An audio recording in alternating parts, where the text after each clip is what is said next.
ఢిల్లీలోని Vivek విహార్లోని రెండంతస్తుల baby day care సెంటర్లో భారీ అగ్ని ప్రమాదం చోటు చేసుకుంది. ఇక ఈ కేంద్రంలో 11 మంది నవజాత శిశువులు జాయిన్ అయ్యారు. అయితే షార్ట్ సర్క్యూట్ వల్ల ఒక్కసారిగా మంటలు చెలరేగడంతో ఇక 6 చిన్నారులు తీవ్రంగా గాయపడి మరణించారు. సమాచారం అందుకున్న అగ్నిమాపక సిబ్బంది సకాలంలో ఘటనా స్థలానికి చేరుకుని కొందరిని రక్షించారు.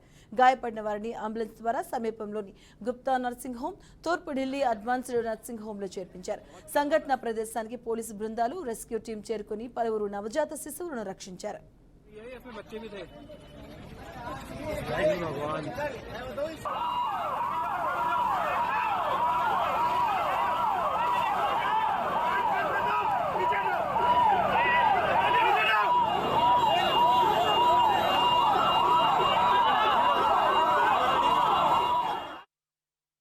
కాగా అగ్నిమాపక సిబ్బంది గంట పాటు శ్రమించి మంటలను అదుపులోకి తీసుకొచ్చారు. ప్రమాదం తర్వాత బేబీ కేర్ సెంటర్ నిర్వాహకులు, ఉద్యోగులు పరారయ్యారు.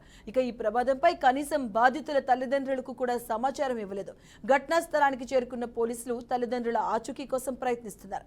శనివారం రాత్రి 11:30 బేబీ కేర్ సెంటర్లో అగ్ని ప్రమాదం జరిగినట్లు సమాచారం అందిందని జిల్లా పోలీసులు డిప్యూటీ కమిషనర్ సురేంద్ర చౌదరి చెప్పుకొచ్చారు.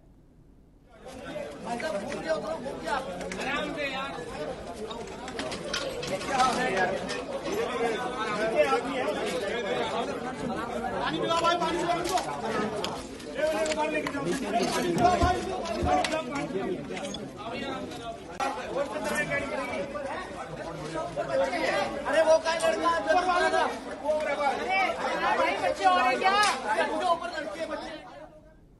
ఢిల్లీలోని వివేక్ విహార్లోని రెండంతస్తుల బేబీ డే కేర్ సెంటర్లో భారీ అగ్ని ప్రమాదం చోటు చేసుకుంది. ఇక ఈ కేంద్రంలో 11 మంది నవజాత శిశువులు జాయిన్ అయ్యారు. అయితే షార్ట్ సర్క్యూట్ వల్ల ఒక్కసారిగా మంటలు చెలరేగడంతో 6 చిన్నారులు తీవ్రంగా గాయపడి మరణించారు. ఇక సమాచారం అందుకున్న అగ్నిమాపక సిబ్బంది సకాలంలో ఘటనా స్థలానికి చేరుకుని కొందరిని రక్షించారు. గాయపడిన వారిని అంబులెన్స్ ద్వారా సమీపంలోని గుప్తా నర్సింగ్ హోమ్, తూర్పు ఢిల్లీ అడ్వాన్స్డ్ నర్సింగ్ హోంలో చేర్పించారు. ఇక సంఘటన ప్రదేశానికి పోలీసు బృందాలు, రెస్క్యూ టీం చేరుకుని పలువురు నవజాత శిశువులను రక్షించారు. కాగా అగ్నిమాపక సిబ్బంది గంట పాటు శ్రమించి మంటలను అదుపులోకి తీసుకొచ్చారు. ప్రమాదం తర్వాత బేబీ కేర్ సెంటర్ నిర్వాహకులు, ఉద్యోగులు పరారయ్యారు. ఇక ఈ ప్రమాదంపై కనీసం బాధితుల తల్లిదండ్రులకు కూడా సమాచారం ఇవ్వలేదు. ఘటనా స్థలానికి చేరుకున్న పోలీసులు తల్లిదండ్రుల ఆచూకీ కోసం ప్రయత్నిస్తున్నారు. శనివారం రాత్రి 11:30 బేబీ కేర్ సెంటర్లో అగ్ని ప్రమాదం జరిగినట్లు సమాచారం అందిందని జిల్లా police deputy commissioner Surendra Chaudhary చెప్పుకొచ్చారు.